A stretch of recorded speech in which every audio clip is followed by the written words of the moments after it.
마태복음 우리 5장 8절 보겠습니다. 시작. 마음이 청결한 자는 복이 있나니 저희가 하나님을 볼 것이며 마음이 청결한 자는 복이 있나니 저희가 하나님을 볼 것이며. 팔복 중에 나오는 마음이 청결한 자에 대한 내용을 우리가 본문으로 읽었습니다. 근데 이 8가지의 복 중에서 유독 마음이 청결한 자에 관해서만 하나님을 볼 것에 대해서 이야기를 하고 있습니다. 그래서 나머지 복들을 한번 살펴보면 심령이 가난한 자는 천국이 저희 것, 애통한 자는 위로를 받는다 돼 있고요. 온유한 자는 땅을 기업으로 받고 의에 줄이고 목마른 자는 배가 부를 것이다 이렇게 말을 하고요. 긍휼히 여기면 긍휼히 받는다 이렇게 말하고, 또 화평케 하는 자는 하나님의 아들이라 일컬음을 받을 것이다 라고 말하고요. 의를 위하여 핍박받으면 천국이 저희 것이며 이렇게 하고, 또 11절 12절은 계속 연결되어 있어요. 그죠? 그래서 이 8가지를 한번 비교해 보면 3절에 나오는 심령이 가난한 자와 10절에 나오는 의를 위해 핍박을 받으면 그 결과가 천국이 저희 것이며 라고 되어 있고요. 나머지 것들은 다 보면 비교를 한번 해보자면 저는 하나님을 볼 것, 이것이 8절에 나오는 하나님을 보는 것이 제일 큰 효과가 있지 않느냐, 제일 좋은 게 아니냐라는 생각으로 더 깊이 이 본문을 보았습니다. 나머지 것들도 다 뛰어나긴 하지만 8절에 나오는 마음이 청결한 자는 복이 있다, 저희가 하나님을 볼 것이다, 이렇게 예수께서 말씀을 하시는 거예요. 그래서 그러면 마음이 청결한 것은 무엇이고 또 하나님을 보는 것은 무엇인지를 다시 한번 생각해 보게 되었습니다. 여러분, 우리는 청결이라고 하면 이제 비슷한 단어로 거룩 혹은 성결 이런 단어를 생각할 수가 있습니다. 그래서 마음이 청결하다라고 말하면 보통 우리가 먼저 생각하는 것, 그리고 예수 믿는 사람 가운데도 그런 사람들이 있지만 믿지 않는 사람들이 주로 하는 이야기는 이 마음이 청결한 것과 관련해서 하는 이야기가, 여러분 혹시 들어보았을 겁니다만 그 윤동주의 크리스찬이잖아요.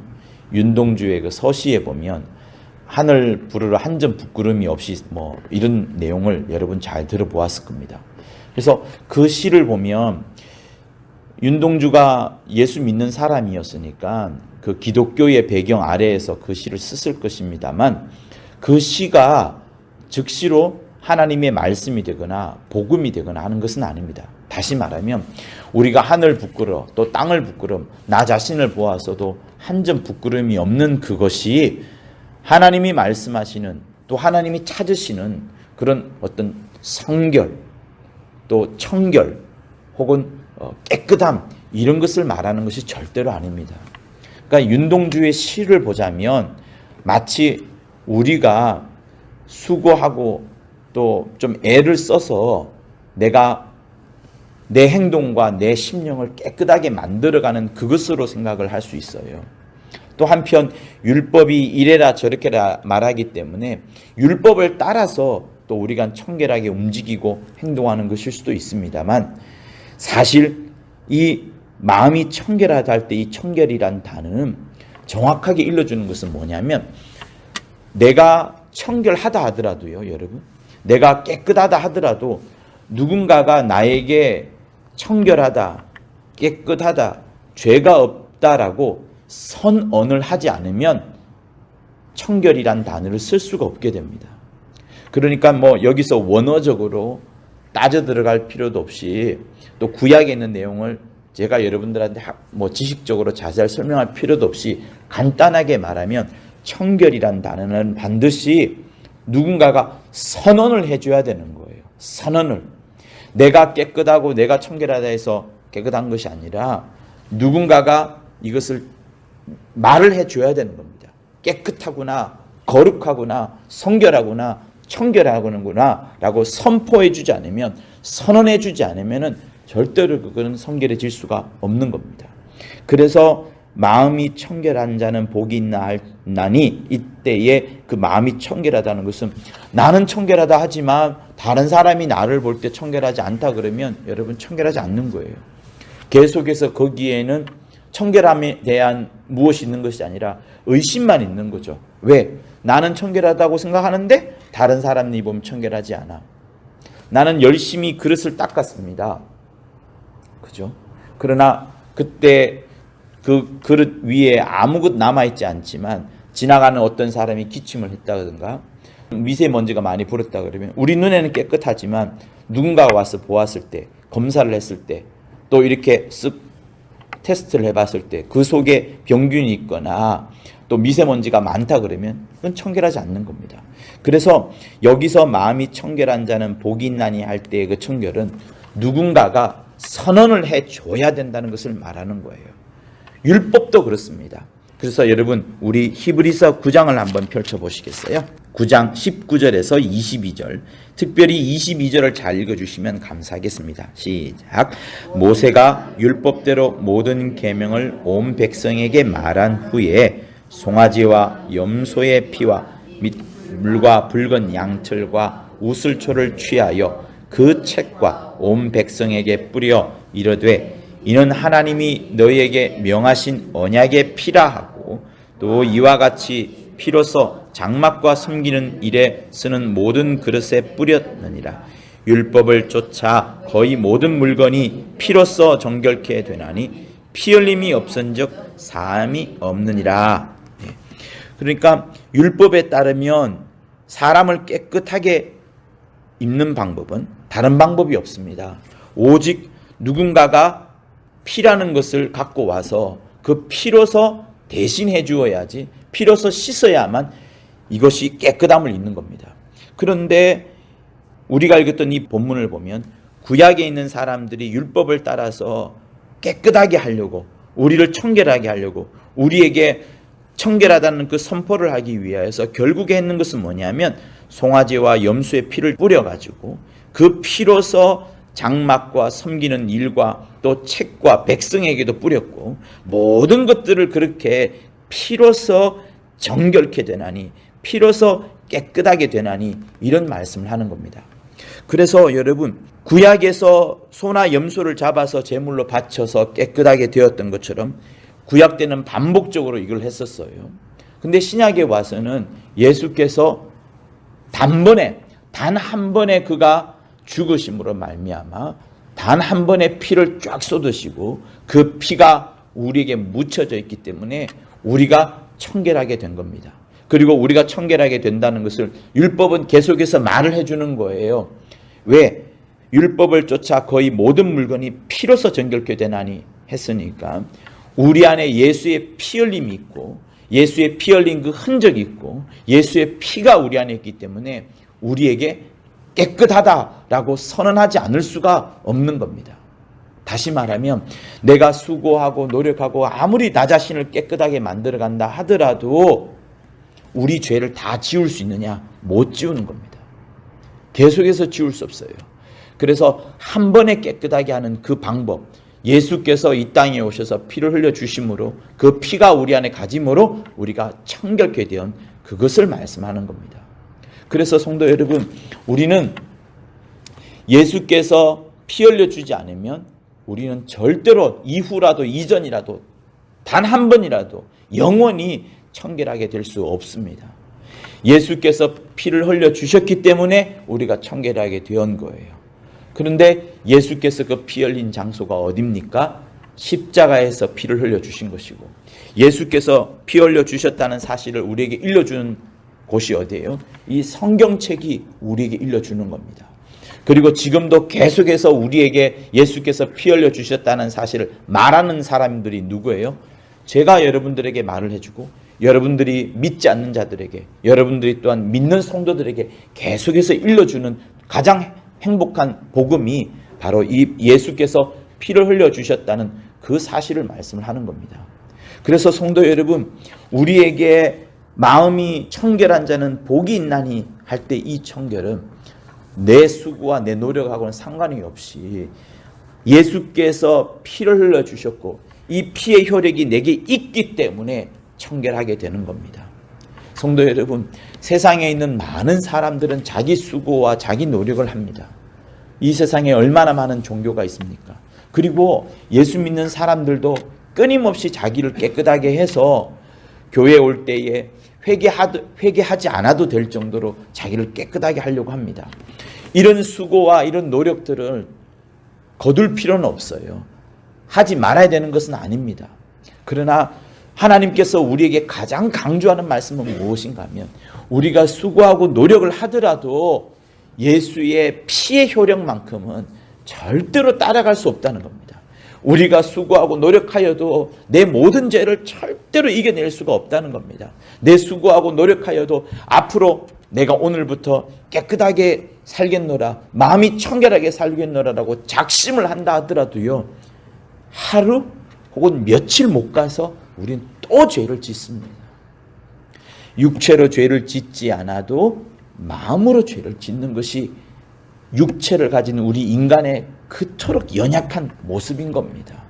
성도 여러분, 그래서 우리는 내가 수고하고 노력하고 내 행위와 내 말을 계속 억어하고 통제도 해야 되겠지만, 그러면서도 또 한편으로 우리가 바라고 믿고 굳세게 붙잡아야 되는 것은 주님의 보혈의 공로를 끊임없이 붙잡아야 되는 그것을 말씀하는 겁니다. 성도 여러분, 우리가 예수의 피 없이 과연 나를 깨끗하게 할 수 있을까요? 가만 한번 생각해 보세요. 이 속에 깊이 한번 생각해 보십시오.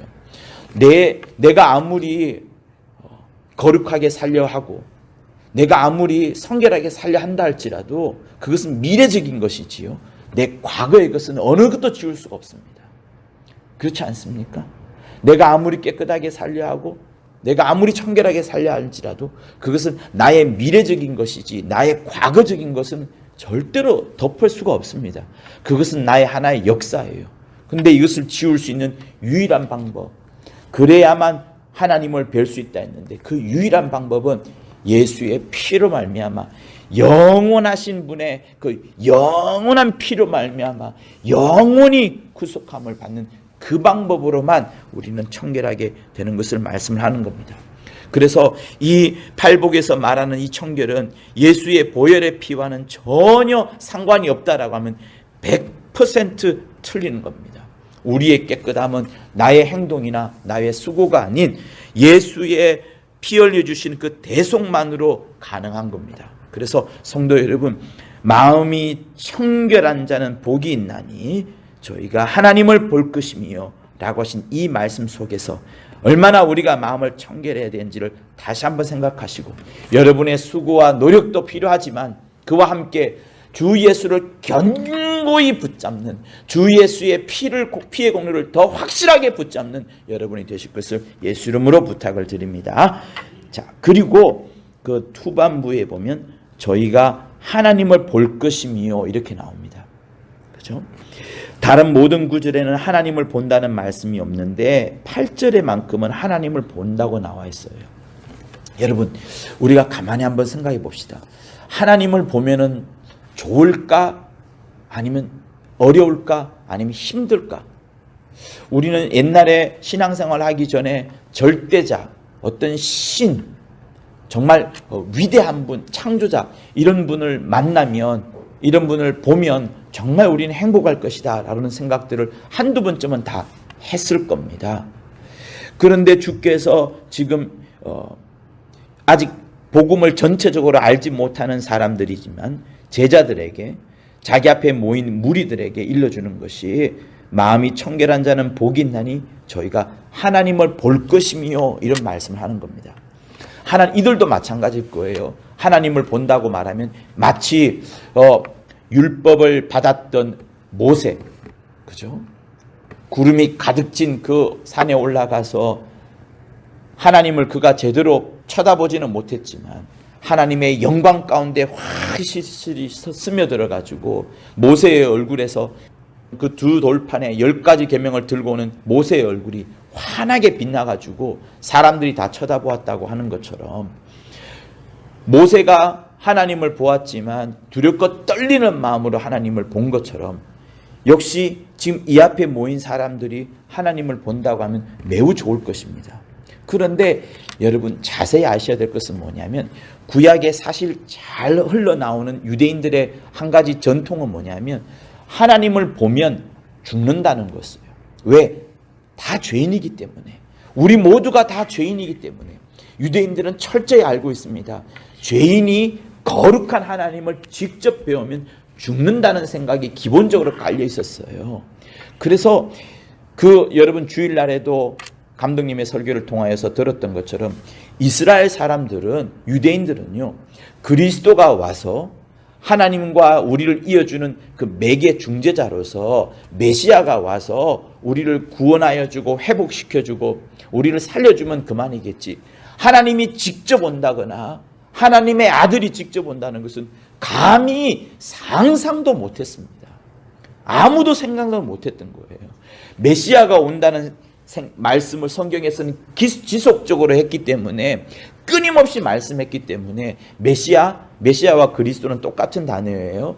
메시아, 그리스도, 구세주 똑같은 단어입니다. 구세주가 와서 우리를 살려주실 것에 대해서는 생각과 기대와 바라는 마음들이 있었지만 하나님이 직접 온다. 말도 안 되는 소리.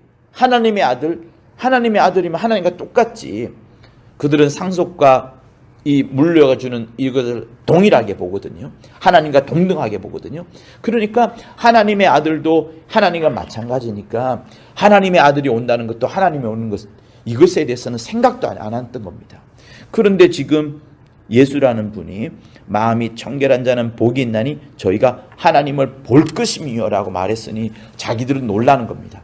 야, 우리가 지금 이 상태에서 죄인인데 죄인인 우리에게 마음을 청결히 한다고 하여서 하나님을 배우면 우리가 살 것이냐? 죽을 수 있다. 여전히 죽을 수 있다. 얼마나 수많은 제사장들이 지성소에 들어가서 죽었던 대제사장들 여러분 많습니다. 그러니 죄가 있으면 죽는다. 죄인은 죽는다는 사상으로 가득 차 있는 이 사람들에게 하나님을 본다는 것 사실은 충격인 거예요. 볼 수가 없습니다. 그런데 예수께서 하나님을 본다고 말하니 그러면 하나님을 보는 게 뭐냐라는 생각을 제자들이 할 수밖에 없는 거예요. 여러분, 하나님을 보는 게 뭘까요? 여호와의 천사를 보는 걸까요? 아니면 천사를 보는 걸까요? 그거 아닙니다. 하나님을 본다고 했으니 정말 하나님을 보는 것을 말하는 거예요. 그래서 지금 예수는 지금 이 마태복음 5장이니까 상당히 앞장에서 곧 자신의 공생애를 시작하는 초기에 지금 이 말씀을 전하는 거거든요. 제자들과 무리 모이들에게 마음을 청결하게 하라. 그러면 복이 있다. 그리고 너희가 하나님을 볼 것이다. 지금 이렇게 말하는데 하나님을 보는 것이 무엇일까요? 유대인들은 떤다고 했습니다. 죄인이기 때문에 자기들이 하나님을 보면 죽는다라고 생각했습니다. 심지어 바리새인들과 사두개인들과 서기관들 역시도 하나님을 보면 죽는다라고 생각했습니다. 그런데 예수께서는 지금 이 말씀을 하는 거예요. 자, 하나님을 보는 것이 무엇인가 하면 여기서 보다는 단어가 여러 해석을 할 수 있는데요. 가장 쉽게 말씀을 드리면 이걸 말하는 겁니다. 그동안에 너희들이 하나님을 안다라고 했고 하나님에 대해서 많이 들어왔었는데 이 사람들이 아는 하나님은 어떤 하나님이에요? 구약에 있는 하나님입니다. 구약에 나오는 하나님. 아직까지 예수께서 소개해 주신 그 하나님에 대해서 전폭적으로 알지 못하는 상황이에요. 구약에 나오는 하나님이 어떤 하나님입니까? 죄를 지으면 죽이는 하나님. 곧 좀 좋게 말하자면 정의와 공의를 실행하시는 하나님. 누군가가 원통함이 있으면 그 원통함을 갚아주는 하나님. 우리가 지금 식민지의 삶을 살고 있으니까 하나님, 이 식민지의 삶에서 벗어나게 해주세요라고 했을 때 우리를 벗어나게 해주는 하나님. 억압받고 핍박을 받는 하나님의 백성을 풀어주는 하나님. 어쨌든 갚아주는 하나님. 무서운 하나님. 죄가 있으면 죄에 대해서 엄히 벌하시는 하나님. 그런 하나님으로 이 사람들은 생각을 하고 있습니다. 그런데 그 하나님을 본다고 하니 이 사람들은 떨지 않을 수 없는 거예요. 그래서 예수님께서 자세하게 앞으로 설명은 지금 여기서는 설명해 주지 않지만 예수께서 말씀해 주는 하나님은 어떤 하나님이겠습니까? 여러분, 예수께서 이 땅에 오셔서 끊임없이 말씀을 전하고 끊임없이 우리에게 보여주고, 구약에 있는 사람들, 사두개인과 서기관들, 그 서기관들이 구약 성경을 얼마나 많이 뺏겼습니까? 달달달 암송하고 뺏겼었거든요. 그냥 여러분 이렇게 뺏겨 쓰는 게 아니고, 구약 사람들은 성경을 전수하기 위하여서 그들이 가장 많이 했던 것은 암송입니다. 랍비들은 암송하는 자들이었어요, 성경을. 그래서 암송 다 하고 쓰는 사람들이었으니 얼마나 머릿속에 하나님에 대한 생각이 가득 차 있겠습니까? 그런데 그들이 아는 하나님은 무서운 하나님인 거예요.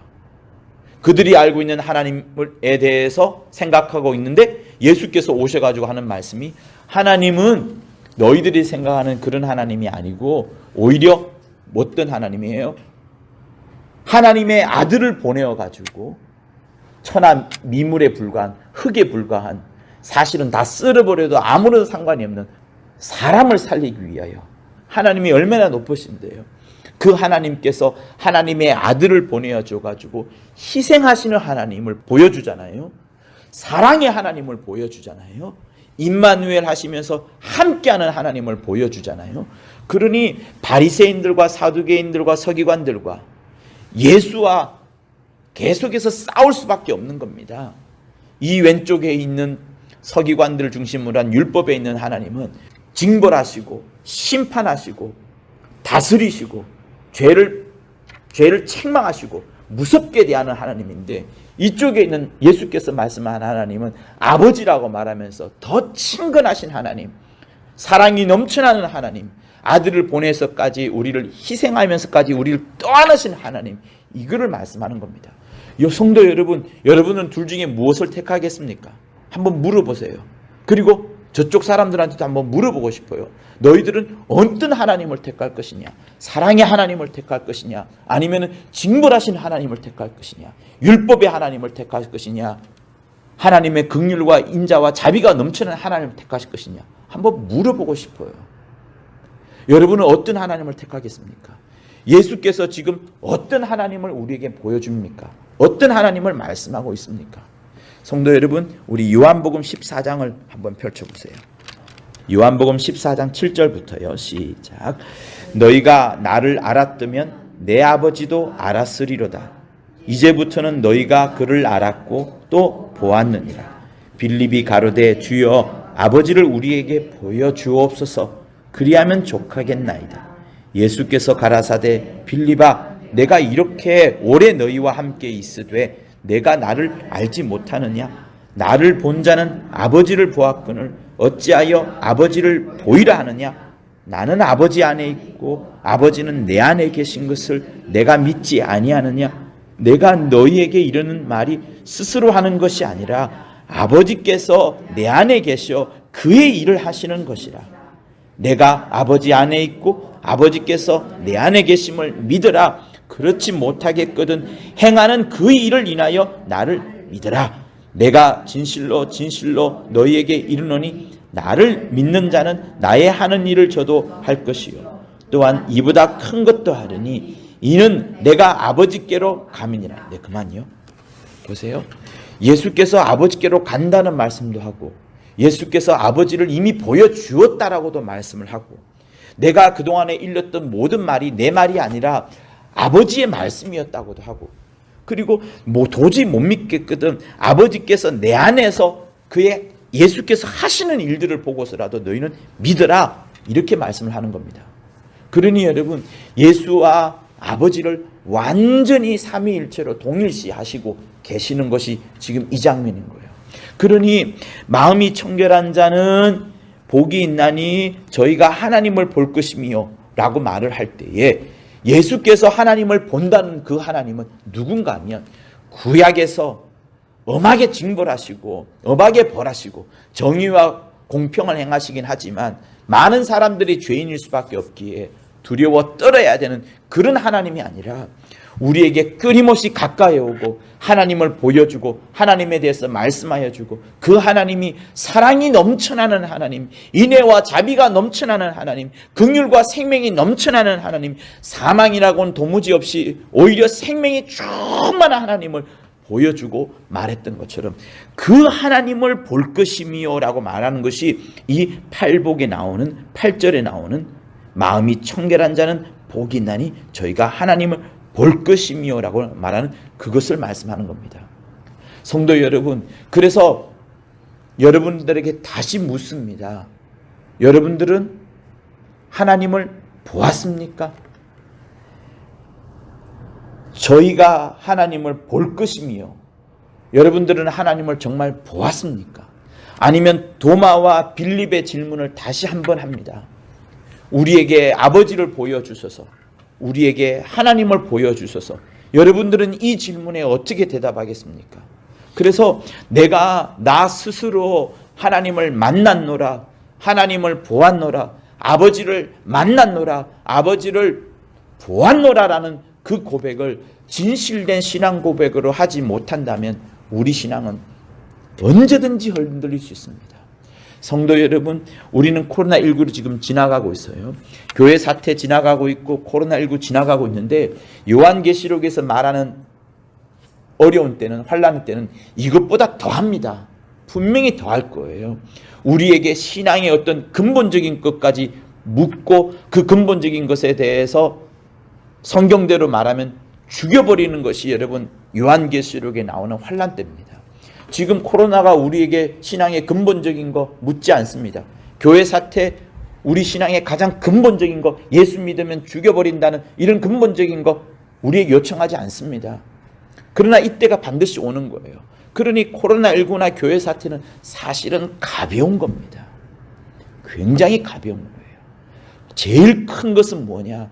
우리가 정말로 예수를 통하여 아버지를 만났느냐, 예수를 통하여 그 위대하신 그 영광 가운데 계신 그 높으신 깊으신 하나님 아버지를 만났느냐 하는 그것이 정말로 중요한 겁니다. 그분을 제대로 못 만났으면 우리는 반드시 나중에 흔들릴 수밖에 없고 그 흔들림은 우리 후세대에는 더 커지기 때문에 우리가 확실한 신앙, 확실한 믿음, 말씀 속으로 더 깊이 들어가는 것이 꼭 필요한 겁니다. 그래서 성도 여러분, 이 질문, 저는 하나님을 본다는 것에 대해서 매우 기뻤는데 이 말씀 속으로 더 준비하면서 들어가다 보니까 이 말씀은 굉장히 우리에게 삼엄한 말씀이었어요. 나는 마음이 청결한가? 나는 정말 복이 있는가? 나는 정말 하나님을 본 것인가? 이 질문을 나에게 하지 않을 수가 없었습니다. 성도 여러분, 그래서 여러분 스스로에게도 다시 한번 해보시고 다시 처음으로 돌아가면 마음이 청결한 자는 복이 있나니 이 마음이 청결한 것이 무엇인가를 다시 한번 생각해 보세요. 서두에 여러분들에게 말씀해 주었습니다. 나의 수고와 나의 노력과 나의 열심과 나의 고행으로는 마음을 청결하게 하는 것 어느 정도는 할 수 있지만 완벽하게 청결하게 할 수는 절대로 없습니다. 내가 비누 없이 손을 아무리 씻어도요, 아무리 오랫동안 씻어도 여기서 코로나19 바이러스를 다 지울 수가 없어요. 그러나 비누로 30초 이상 씻으면 여러분 코로나19 이외에 다른 세균들도 다 지울 수 있습니다. 더 빠르게는 세정제, 알코올이 묻어있는 세정제로 한번 씻으면 금방 지워지죠. 그러나 우리 몸에도 나쁜 이 세정제의 그 나쁜 것이 또 들어가기 때문에 이건 역시 좋지 않습니다. 마찬가지로 우리에게 내 수고와 내 노력을 아무리 많이 한다 할지라도 주 예수의 보혈의 공로보다 더 완벽하게 앞지를 수 있는 것은 없어요. 이 보혈의 공로는 영원히 우리를 깨끗하게 하고 청결하게 해주고 누가 오든지 율법사가 오든지 율법이 오든지 마귀가 오든지 하늘의 천사가 오든지 우리를 깨끗하다, 거룩하다, 청결하다고 선언해 주는 것은 바로 그들이 우리를 선언해 주는 겁니다. 그래서 성도 여러분, 내 마음을 청결히 한다는 것, 주의 보혈의 공로로 마음을 청결히 해야 된다는 것, 주 보혈의 공로를 늘 의지하고 붙잡는 여러분이 되실 것을 예수 이름으로 부탁을 드립니다. 그러면서도 여러분, 우리는 마음이 청결한 것에 대하여 끊임없이 노력해야 됩니다. 이거 이따가 씻으면 되지 하고 말하면서 막 계속해서 자기를 더럽혀 보세요. 그러면 손이 어떻게 될까요? 우리 몸이 어떻게 될까요? 그래서 마음이 청결한 것이 얼마나 하나님께서 찾으시고 예수께서 붙잡고자 하는 것인지를 여러분 다시 한번 확인하고자 싶은데, 이를 위하여서 마태복음 12장을 한번 펼쳐보십시오. 여러분들에게 여러 번 강조했던 부분들이지만 다시 한번 말씀을 하고자 하는 겁니다. 우리가 32절을 읽기 전에 그 앞부분을 한번 보면 반복되는 단어가 바알세불, 사단, 바알세불을 힘입어 이렇게 귀신을 쫓아냈는데 예수를 향하여서 바알세불 논쟁을 짚히는 자들에 대해서 지금 이야기가 나옵니다. 그리고 예수께서 하시는 말씀이 무슨 말씀을 하느냐면 우리 33절에서 37절까지 한번 읽도록 합니다. 시작. 나무도 좋고 실과도 좋다 하든지 나무도 좋지 않고 실과도 좋지 않다 하든지 하라. 그 실과로 나무를 아느니라. 독사의 자식들아, 너희는 악하니 어떻게 선한 말을 할 수 있느냐. 이는 마음에 가득한 것을 입으로 말함이라. 선한 사람은 그 쌓은 선에서 선한 것을 내고 악한 사람은 그 쌓은 악에서 악한 것을 내느니라. 내가 너희에게 이르니 사람이 무슨 무익한 말을 하든지 심판 날에 이에 대하여 신문을 받으리니 내 말로 의롭다함을 받고 내 말로 정죄함을 받으리라. 그러니까 지금 예수께서 독사의 자식들아, 너희들의 마음이 얼마나 악한지를 한번 보라. 너희가 쌓은 것이 선을 쌓았느냐 악을 쌓았느냐. 악을 쌓았기에 그 입에서 악한 말이 나오는 것이라. 나무를 보고서 실과를 보고서 나무를 판단해라. 그러니 지금 예수께서 바리새인 논쟁을 벌이고 있는 사두개인들에 향하여서 그들의 다른 말하는 것이 아니라 그들의 마음, 그들의 심령이 청결하지 아니하고 그들의 심령이 굉장히 어둡고 악하다는 것을 말해줍니다. 그죠? 39절 우리 또 한번 읽어봅니다. 시작. 예수께서 대답하여 가라사대 악하고 음란한 세대가 표적을 구하나 선지자 요나의 표적밖에는 보일 표적이 없느니라. 부활 보여주면 끝난다는 거예요. 그러나 너희들은 여전히 마음이 악하고 음란하구나. 그것이 한둘이가 아니라 그 세대 전체가 다 악하고 음란하다는 것을 말해줍니다. 그리고 나서 가장 우리에게 놀라운 말씀이 43절에서 45절이에요. 뜬금없이 7 귀신이 나오는데 그 7 귀신을 말하면서 우리에게 더 강조하고자 하는 말이 무엇인가를 한번 읽어보도록 하겠습니다. 시작. 더러운 귀신이 사람에게서 나갔을 때에 물 없는 곳으로 다니며 쉬기를 구하되 얻지 못하고 이에 가로되 내가 나온 내 집으로 돌아가리라 하고 와보니 그 집이 비고 소재되고 술이 되었거늘 이에 가서 저보다 더 악한 귀신 7을 데리고 들어가서 거하니 그 사람의 나중 형편이 전보다 더욱 심하게 되느니라. 이 악한 세대가 또한 이렇게 되리라. 여러분, 악한 귀신이 악한 심령이 있는 자들에게 들어가서 더 악하게 되는 겁니다. 성도 여러분, 그래서 예수 믿는 사람은 그의 심령과 그의 마음을 늘 청결하게 할 필요가 있습니다. 그래야지 교만에 빠지지 않게 되고, 그래야지 주님의 마음을 본받게 되고, 그래야지 내가 세상에 물들지 않게 되고 마귀의 유혹에 끌림을 받지 않게 됩니다. 부족한 우리예요. 부족한 우리들입니다. 그래서 내가 마음을 청결하게 된다는 사실을 갖고 남을 정죄할 것이 아니라 나를 바라봐야 되는 거예요. 우리 모두는 연약한 자입니다. 내가 죄를 짓기 때문에 남도 죄를 지을 수 있습니다. 그렇다고 해서 나도 죄를 짓는, 남의 죄를 짓기 때문에 나도 죄를 짓는 것이, 이것을 말하는 것이 절대가 아니라 내가 죄를 짓는 것을 보니 남도 죄를 지으는 것 같다. 하나님께서 나를 용서하는 것처럼 나도 남을 용서해야겠다. 이 마음을 가지라는 것이지 다른 것을 말하는 것이 아닙니다. 죄를 지어라 방조하는 것이 아니에요. 성도 여러분, 우리의 심령이 얼마나 깨끗해야 되고 거룩해야 되고 악하지 말아야 되고, 주님이 우리를 쓰기에, 주님이 우리를 나타내기에, 주님이 우리를 통하여 우리와 함께 한다는 사실을 계속해서 보여주시기 위하여 우리의 심령을 지금 건드리고 계시는 겁니다. 그래서 마음이 청결한 자는 복이 있나니 저희가 하나님을 볼 것이요 라고 하신 것처럼 하나님을 정말 배웁고 하나님의 역사를 이루어나가는 귀한 우리 성도들 되실 것을 예수 이름으로 부탁을 드립니다. 할렐루야.